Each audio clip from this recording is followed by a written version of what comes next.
नमस्कार। आप सभी छात्र छात्राओं का पुनः इस ऑनलाइन क्लास में स्वागत है। अभी तक हम थर्मोडायनेमिक्स में फेस स्पेस का अध्ययन कर चुके हैं और इसी कड़ी में आज जिस विषय पर अपन बात करने वाले हैं वो है एक परमाणु आदर्श gas.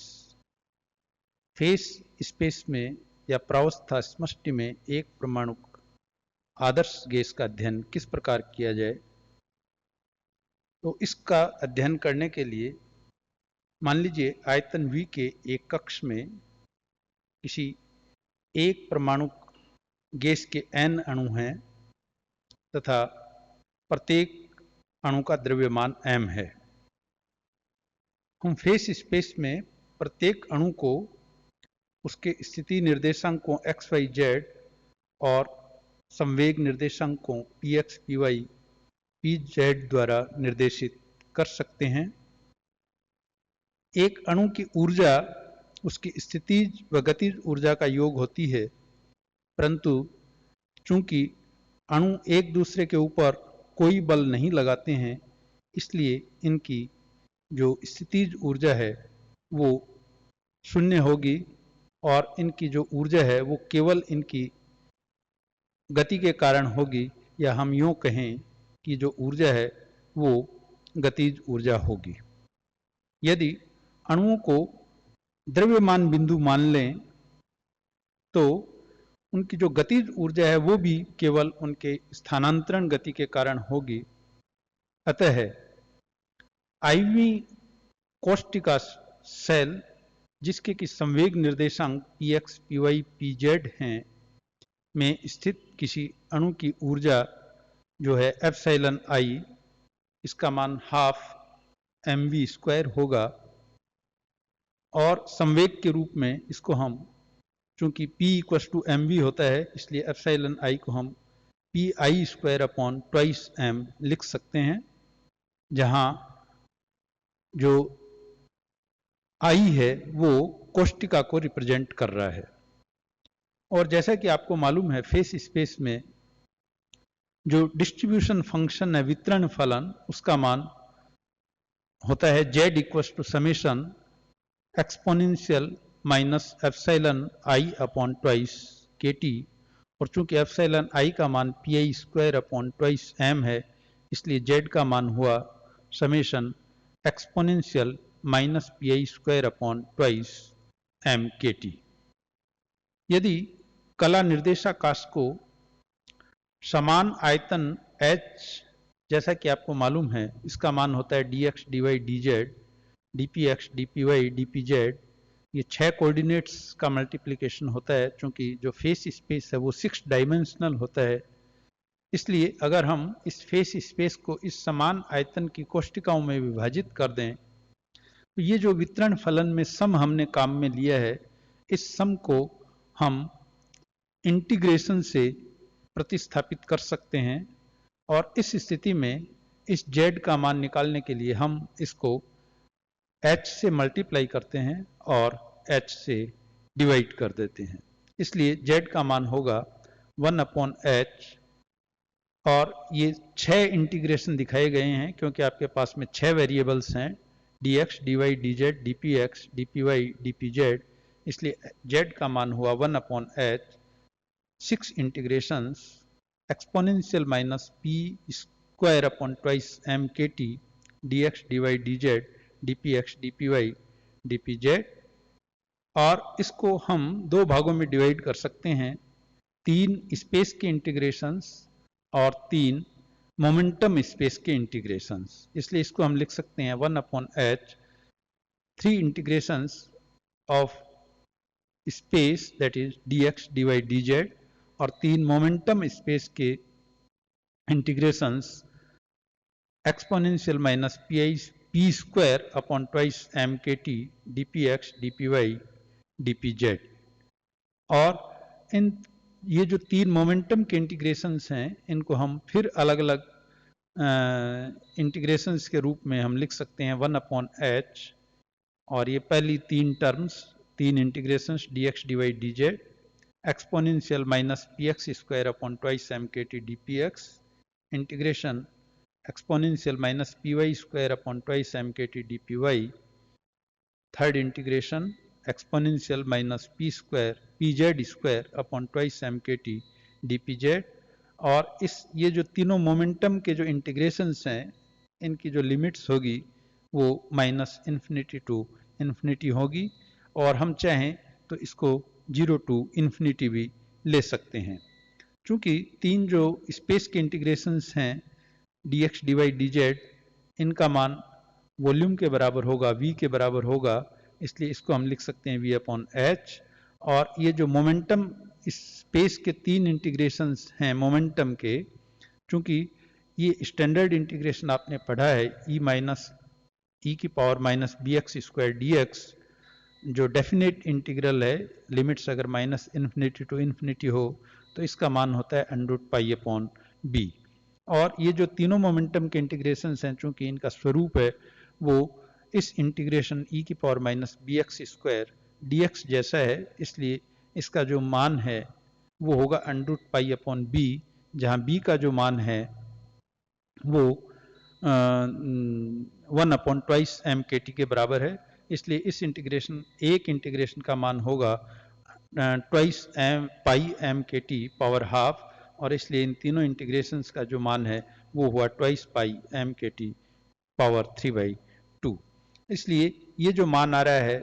z equals to V upon h twice pi M के टी की पावर 3/2, ये फेस स्पेस में किसी मोनो एटॉमिक जो गैस है उसके लिए पार्टीशन फंक्शन का मान होता है। और अब अगर यदि हमारे पास पार्टीशन फंक्शन का मान फेस स्पेस में ज्ञात है तो इसकी सहायता से हम इस मोनो एटॉमिक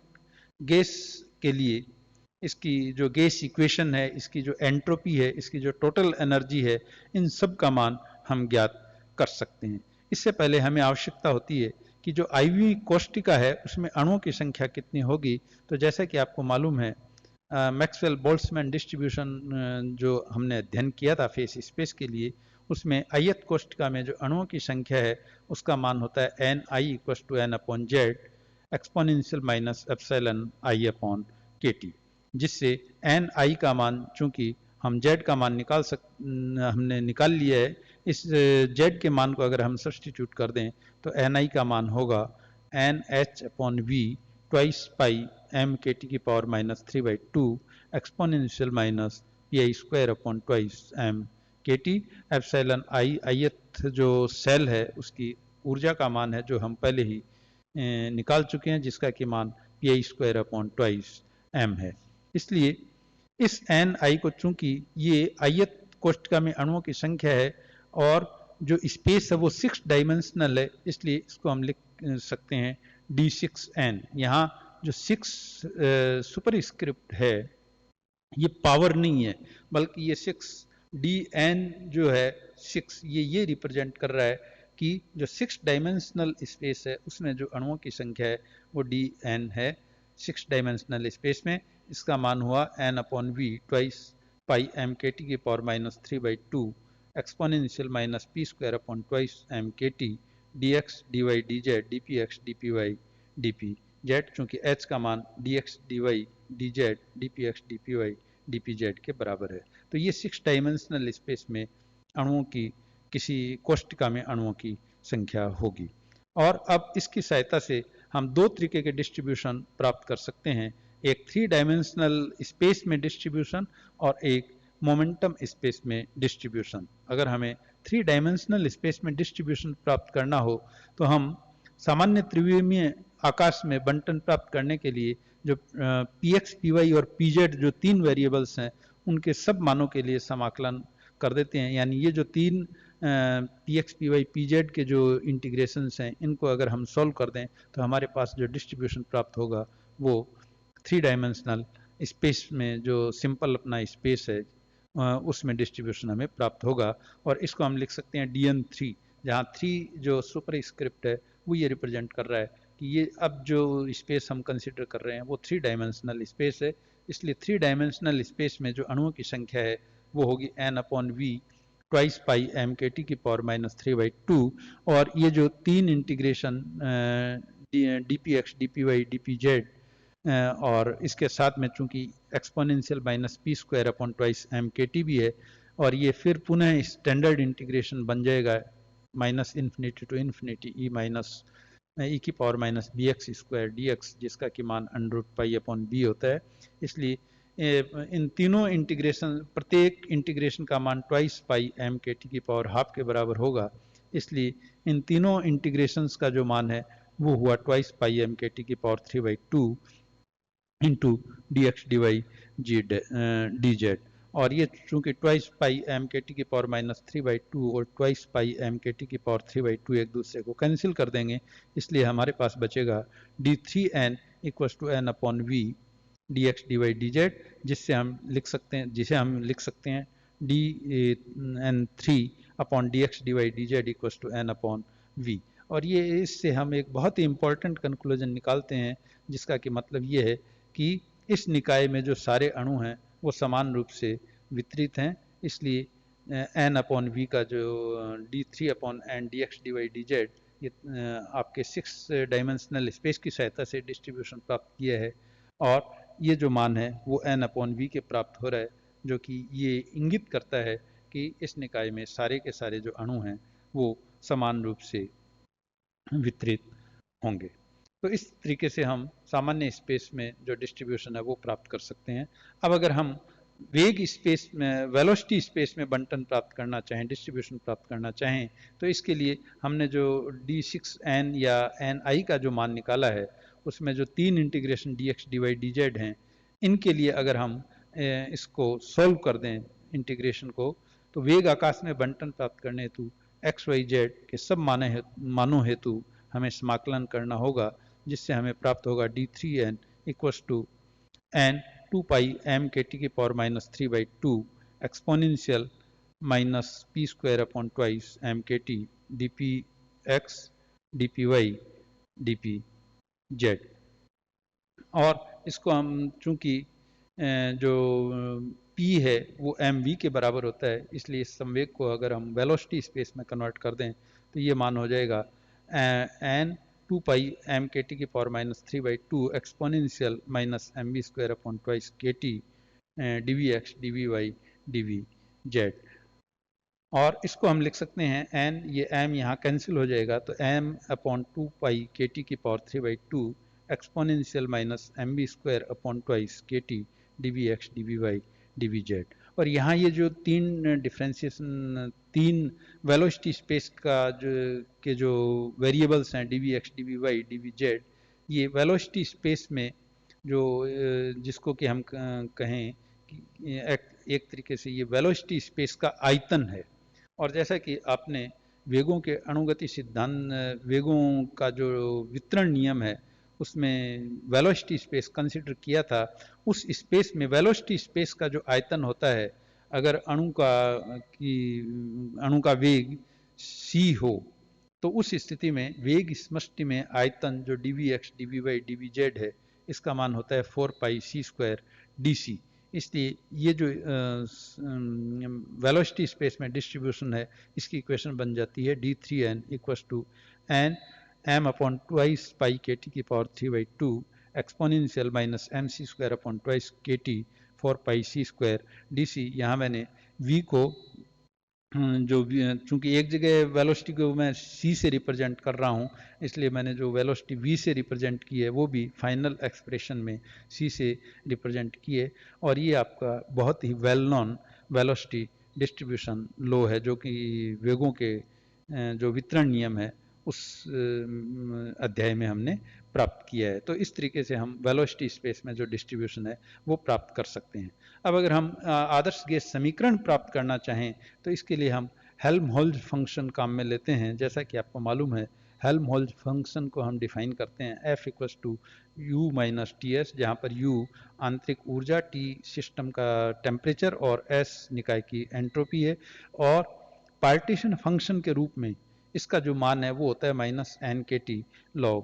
z। और चूंकि z मोनो एटॉमिक गैस के लिए हमने z का मान निकाल रखा है, इसका मान होता है v upon h twice pi M के टी के पावर 3/2। इसलिए हम एफ को लिख सकते हैं माइनस एन के टी, log z का मान आ गया log v minus log h plus 3/2 log twice pi M के टी। और अब इस एक्सप्रेशन से अगर हम स्थिर टेम्परेचर पर del F upon del V ज्ञात करें तो इसका मान आ जाता है माइनस एन के टी अपॉन वी। ये एच ट्वाइस पाई एम के टी ये सारे जीरो हो जाएंगे और इसका जो मान है वो सिर्फ हमें प्राप्त होगा माइनस एन के टी अपॉन वी। पुनः चूंकि F equal to U minus T S है, इसलिए इसका जो पार्शियल डिफ्रेंसिएशन है डी एफ ये हो जाएगा d U minus T d S minus S d T, और टी डी एस उष्मागतिकी के सेकेंड नियम से डी क्यू के बराबर होगा, इसलिए इसको हम लिख सकते हैं D U minus D Q minus S d T. और चूंकि D U minus D Q ये उष्मागतिकी के प्रथम नियम से माइनस पी डी वी के बराबर होगा, इसलिए हम डी एफ को लिख सकते हैं minus p d V minus S d T. इसलिए पुनः इस एक्सप्रेशन से हम del F upon del V का स्थिर ताप पर मान ज्ञात करें तो ये मान प्राप्त होता है हमें P माइनस पी। इसलिए इक्वेशन 2 और 3 से हम कह सकते हैं एन के टी अपॉन वी का मान P के बराबर होगा, जिससे पी वी बराबर एन के टी या पी वी बराबर आर टी हमें प्राप्त होता है, जो कि जैसा कि मालूम है आपको ये well known ideal gas equation है। तो इस तरीके से मोनो एटॉमिक गैस के लिए हम गैस इक्वेशन भी फेस स्पेस की सहायता से प्राप्त कर सकते हैं। अब अगर हम एंट्रोपी प्राप्त करना चाहें तो एंट्रोपी प्राप्त करने के लिए जो पार्टीशन फंक्शन है उसके पदों में जो एंट्रोपी का मान है वो होता है N K log z plus you by T. और चूंकि यहाँ u आंतरिक ऊर्जा है, मोनो एटॉमिक गैस के लिए आंतरिक ऊर्जा का मान 3/2 RT के बराबर होता है या 3/2 NKT के बराबर होता है, इसलिए इसका मान हम लिख सकते हैं S बराबर N K log z plus 3/2 NK। और Z का मान हम ऑलरेडी निकाल चुके हैं V मोनो एटॉमिक गैस के लिए V upon h twice pi M के टी के पावर 3/2। इसलिए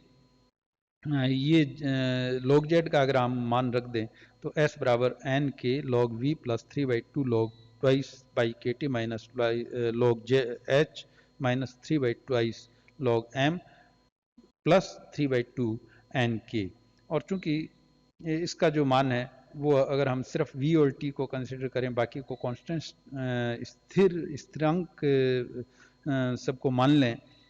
तो उस स्थिति में s का मान हो जाएगा n के log v plus 3/2 log t plus a, जहाँ a ये जो बाकी के कांस्टेंट्स हैं h m n k इन सब को अगर हम एक कांस्टेंट नाम दे दें a, तो हमें s का मान चूंकि n k का मान r के बराबर है, इसलिए s बराबर r log v plus 3/2 log t plus a, और इसको हम लिख सकते हैं r log v plus 3/2 r log t plus r a जो कि कांस्टेंट्स हैं। तो ये हमारी वेल नोन जो एंट्रोपी की इक्वेशन है मोनो एटॉमिक गैस के लिए वो हमें प्राप्त हो जाती है। इसी प्रकार गैस की जो आंतरिक ऊर्जा है इसका मान जो वितरण फलन है पार्टीशन फंक्शन उसके पदों में होता है एन के T square D by D T log Z, और लॉग जेड का मान अगर आपने पुनः जेड की सहायता से लिख दिया log V minus log h plus 3/2 log twice pi M k plus 3/2 log T, और इसका हम t के रेस्पेक्ट में डिफ्रेंशिएशन करें तो बाकी सारे कांस्टेंट हो जाएंगे, तो हमारे पास u का मान आता है 3/2 NKT, और NK को पुनः R लिख सकते हैं, इसलिए ये हो गया 3/2 RT। इसी प्रकार स्थिर आयतन पर जो विशिष्ट ऊष्मा है CV, जैसा कि आपको मालूम है ये होती है del U upon del T at constant V। तो इसको अगर हम t के रेस्पेक्ट में स्थिर V पर डिफ्रेंशिएट करते हैं तो ये हमें प्राप्त होती है 3/2 R। जैसा कि आपको मालूम है समविभाजन ऊर्जा के नियम से इक्वल पार्ट जो इक्विपार्टीशन ऑफ एनर्जी रूल है उसकी सहायता से जो स्थिर आयतन पर विशिष्ट ऊष्मा है उसका मान 3/2 R के बराबर होता है। तो इस तरीके से हम फेस स्पेस में जो मोनो एटॉमिक गैस है उसका हम अध्ययन कर सकते हैं। आज की इस ऑनलाइन क्लास में बस इतना ही। धन्यवाद।